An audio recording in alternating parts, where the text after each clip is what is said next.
Hi, Abraham. I'm glad you brought up anger, because anger has always brought you around to me. And I was actually angry at God the other day. I was terribly angry, but I was saying, God, you could have done a lot better job with this because of the disconnection, the constant work to reconnect. And then I was listening to you when you said something I had never heard you say before. You said, whenever you have a desire, no matter how subtle, broad, or bold, source energy provides every time with a love that's beyond human description or comprehension. And that just blew me away, because you reminded me that there is that love that I wasn't feeling. I was feeling detached. Like I felt like God had set the world in motion and turned its back on us. Even though I know I'm connected and I'm in a best of times, worst of time mode where good things happen, bad things happen, but I can reconnect. Like I've had 4 car accidents in the last year and a half. But then I think, like you said, no one got hurt. The car got fixed. I didn't even get a traffic ticket. My car looks better than it did before the accident. Great. And then my boss gives me a sizable amount of money as a gift, and it gets stolen from my desk because it was a gift certificate. But all I could think of, what a nice gesture on his part. The money was insignificant. But I'm seeing this best of times, worst of times, swinging. We think that what is at the heart of what's going on with you comes with the first thing that you said to us here about you are still questioning the appropriateness of the whole setup here. And we want to talk about that just for a little bit, because we want to offer you some perspective. This emotional scale that we've been talking about, the greatest feeling, the best feeling on this emotional scale is this feeling of empowerment, this feeling of knowing my power, the feeling of knowing my power, the feeling of invincibility, the feeling of having the energy that creates worlds at my disposal flowing through me. And the worst feeling that is possible is the opposite, which is the feeling of disempowerment. So the basis of this universe is one of absolute freedom. We threw it out earlier as we said, you're so free that you can choose bondage. But we want to say to you, you can't have it both ways. This is either a universe where you are free, or it's a universe where somebody else is telling you what to do.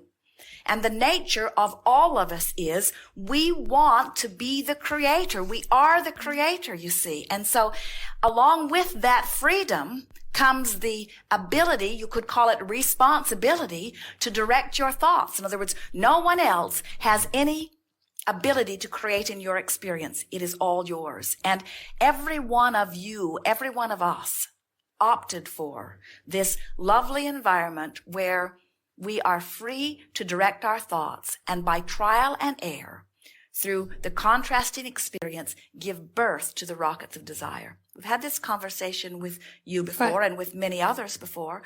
And what's at the heart, the thing that we so much want you to hear, is that this universe is an expanding universe. It's not that God, as you say, has created this environment and now you have all come to play in the environment. You are the co-creators of the environment, and you like it that way. Energy flowing through you is the best feeling that could ever be experienced. You would be far less enthralled with life and happy with life if you were not summoning the energy and directing it toward your specific objects of attention.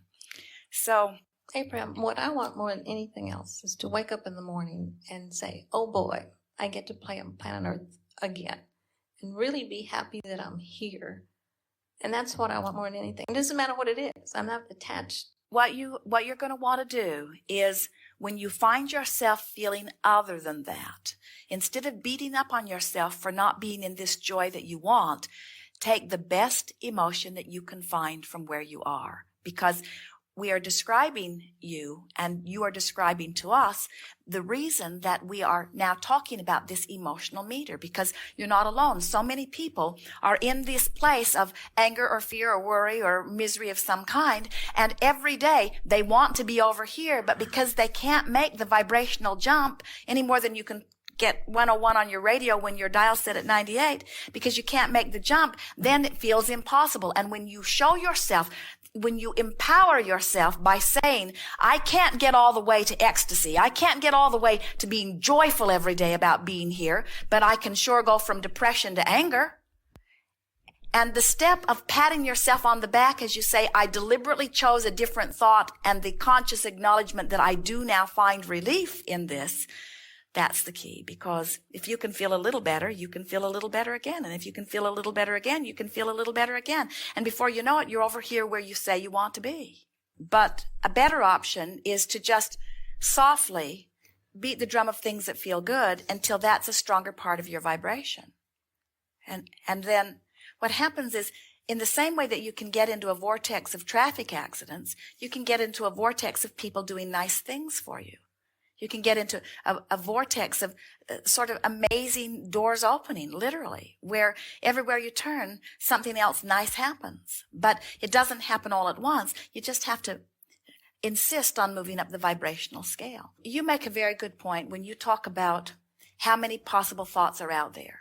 In other words, there are lovely things to think about, there are wretched things to think about, and everyone sort of has a threshold. In other words, there are people that don't mind driving down the freeway and looking at roadkill, and there are people who would never look at roadkill. In other words, they make it a point to divert their eyes. All of you decide where your threshold is. And what's happened to you is that you have chosen a very high threshold. In other words, you are really, really wanting to feel good, but you feel that you are surrounded by things that are not conducive to you feeling that good. So instead of deciding some time ago, you're beginning to now, instead of deciding that you're going to be a selective sifter because there's some of all of it out there, instead you've decided to be resentful that God didn't set it up better for you. I'm not resentful. I was just kind of like, God, I was kind of like, God, you could do a little better, but okay, I'm here.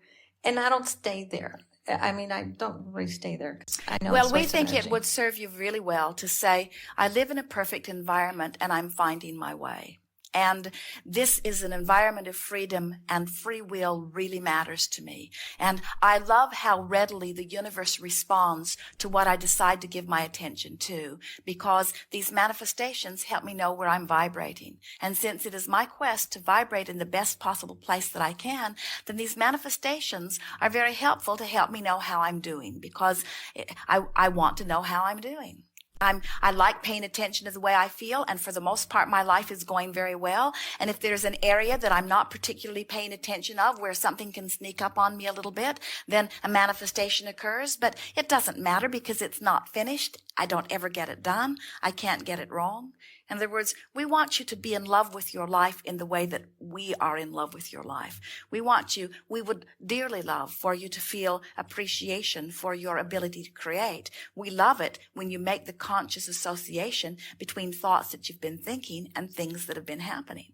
But for the most part, as we interact with most of you, we see you not really eager to apply the tools that will shift your vibration. It's like most of you say, I would like it to be different, but I'm really not willing to do the work that I need to do to shift my vibration. And what we're wanting you to relax instead and say is, it isn't only about having these manifestations happen in the way that I want them. It's about my joyful life experience in the interim, because all of life is about now. And I want to feel the best that I can possibly feel right now. And so God didn't set it up inappropriately. This energy that you're referring to as God said, here is an environment where all things are possible. And if you can dream it, this environment has the ability to deliver it to you. And if you're off track, you'll know it because you won't feel too good. And if you're on track, you'll feel wonderful. So feel your way into vibrational alignment with your heart's desire and live happily ever after. That is really what you knew as you made the decision to come forth into this physical experience. Please do not beat up on yourself if you are not always in a joyful place. Negative emotion is not a bad thing. It's a good thing because it's an indicator of where you are. How do you know where you are if you do not have some frame of reference to where you are? Between where you are and where you want to be, that's where your creative work is. And this emotional scale, as you ascertain that, yeah, I'm feeling here, much of the time, and I want to feel here. Well, then, once you've made that distinction, which you've never really done as accurately as you will from this point forward, when you choose a thought that's on this side of your set point, you're going to know it. When you choose a thought that's on this side of your set point, you're going to know it. So finally, you're going to begin to consistently move in the direction of where you want to be. And when that happens, you got to get there. You can't fail. You've got to get there. We think that every one of you, especially when other people are sitting in the hot seat, you can feel where these emotions are, can't you? You can tell what the vibrational frequency of emotions are. And it's usually harder for the person sitting in the hot seat, but we don't think that anyone who sat in the hot seat today feels any mystery about the vibrational match between the way they are feeling and what's manifesting. But everyone had a question about, how do I now change the vibration? And so, because none of you, there's not been an exception in this room, every single one of you can feel the relief in your emotions. You can tell whether each statement that you make gives you relief or puts more pressure. You can feel whether it releases or adds to the stress. You can feel every single time. And when your dominant intention is to feel the relief of resistance, you will be home free. But as long as you're willing to beat the drum for who knows what reasons, sometimes you do it for drama, sometimes you do it for attention, sometimes you do it because you're so irritated about where you stand, you feel that you need to justify in some way how you got there. Sometimes it's because there are other eyes upon you that are accusing or not appreciating you, and you're trying to straighten them out and help them to know that you're not bad. That's what that little boy's outrage was about. No, I'm not bad. Stop saying those words, you see. I'm not bad. I'm good. And life should be better for me. Better things should be coming to me because innately, you know, you're screaming it from the very core of your being. I'm a good person. Good things should be happening to me. I shouldn't be confused or overwhelmed or sick or abandoned. I shouldn't be abused or robbed. I shouldn't be mistreated in any way. I'm good. This is the cry that is coming forth from you. And we say, yes, you are. Yes, you are good. You are good. You are really, really good. But you've got to start saying I'm good rather than I'm not bad. You've got to start saying I'm worthy rather than I'm not unworthy. You've got to stop justifying and defending your position. You've got to start speaking toward. You've got to turn in the direction of San Diego. And then just keep chugging along, chugging along, chugging along. You'll get there. You can't not get there. And meanwhile, in time, you'll get so good at this that you won't care where you are. You'll sort of revel in not being where you want to be. It's sort of like Esther broke something beautiful in the house one day, and she said, oh, good, something to buy.